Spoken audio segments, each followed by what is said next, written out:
കോഴിക്കോട് വടകര മണിയൂരിൽ ഡോക്ടർക്ക് നേരെ അതിക്രമമുണ്ടായി. അട്ടക്കുണ്ട് കടവിലെ സ്വകാര്യ ക്ലിനിക്കിലെ ഡോക്ടർ ഗോപുകൃഷ്ണനെയാണ് 6 അംഗ സംഘം ആക്രമിച്ചത്. 2 നഴ്സുമാർക്കും പരിക്കേറ്റു. തലയ്ക്ക് ഗുരുതര പരിക്കാണ് ഡോക്ടർക്ക് ഏറ്റിട്ടുള്ളത് എന്നുള്ളതാണ്. പോലീസ് കേസെടുത്തിട്ടുണ്ട്. ആദ്യം ഒരു പ്രതികരണത്തിലേക്ക്. 6 പേർ ഉൾപ്പെടുന്ന ഒരു അക്രമി സംഘം ഈ ആശുപത്രിയിലേക്ക് കയറി. ഇവിടെ ആശുപത്രിയുടെ തുടക്കം മുതൽ പ്രവർത്തിച്ചിരുന്ന ദിബു കൃഷ്ണ എന്ന് പറയുന്ന ഡോക്ടറെ മാരകമായി ആക്രമിച്ചു. അയാൾ അബോധാവസ്ഥയിലും മെഡിക്കൽ കോളേജിലാണ്.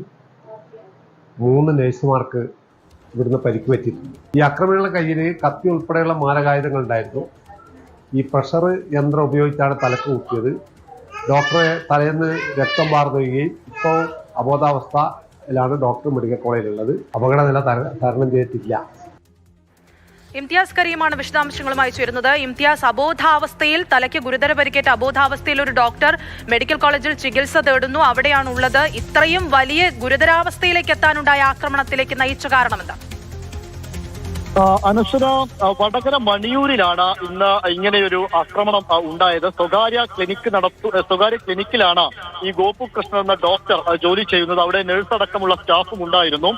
അതായത് ഈ ഡോക്ടറും അതുപോലെ തന്നെ ഈ 6 അംഗ സംഘം എത്തിയാണ് മർദ്ദിച്ചത്. അതിൽ നിഹാല് എന്ന ഒരാളാണ് 1ാം പ്രതി. നിഹാലും ഈ ഡോക്ടറും തമ്മിലുള്ള വ്യക്തിപരമായ ചില തർക്കങ്ങൾ, കാര്യങ്ങളാണ് ഈ അക്രമത്തിലേക്ക് നയിച്ചത് എന്നാണ് പ്രാഥമികമായി നമ്മൾ പയ്യോളി പോലീസിലും അന്വേഷിക്കുമ്പോൾ വ്യക്തമാവുന്ന ഒരു കാര്യം. അതിന്റെ CCTV ദൃശ്യത്തിൽ കാണുന്നുണ്ട്. സ്കൂട്ടറിലാണ് ഒരു സംഘം ആളുകൾ എത്തുന്നത്.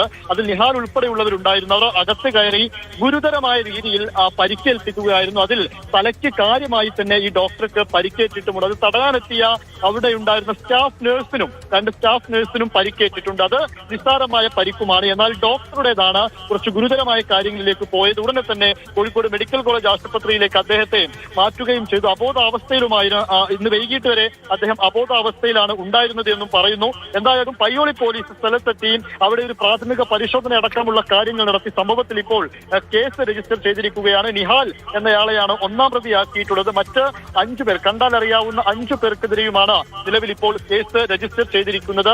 എന്തായാലും കൂടുതൽ അന്വേഷണം നാളെ, ബാക്കി തെളിവെടുപ്പ് അടക്കമുള്ള കാര്യങ്ങളിലേക്ക് നാളെ കടക്കുമെന്നും പോലീസ് ഇതിനോടകം അറിയിച്ചിട്ടുണ്ട്. അനശ്വര. ശരി, ഇംതിയാസ് കരീമാണ് വിശദാംശങ്ങൾ പങ്കുവച്ചത്. പയ്യോളി പോലീസ് കേസെടുത്ത് അന്വേഷണം തുടങ്ങിയിട്ടുണ്ട്.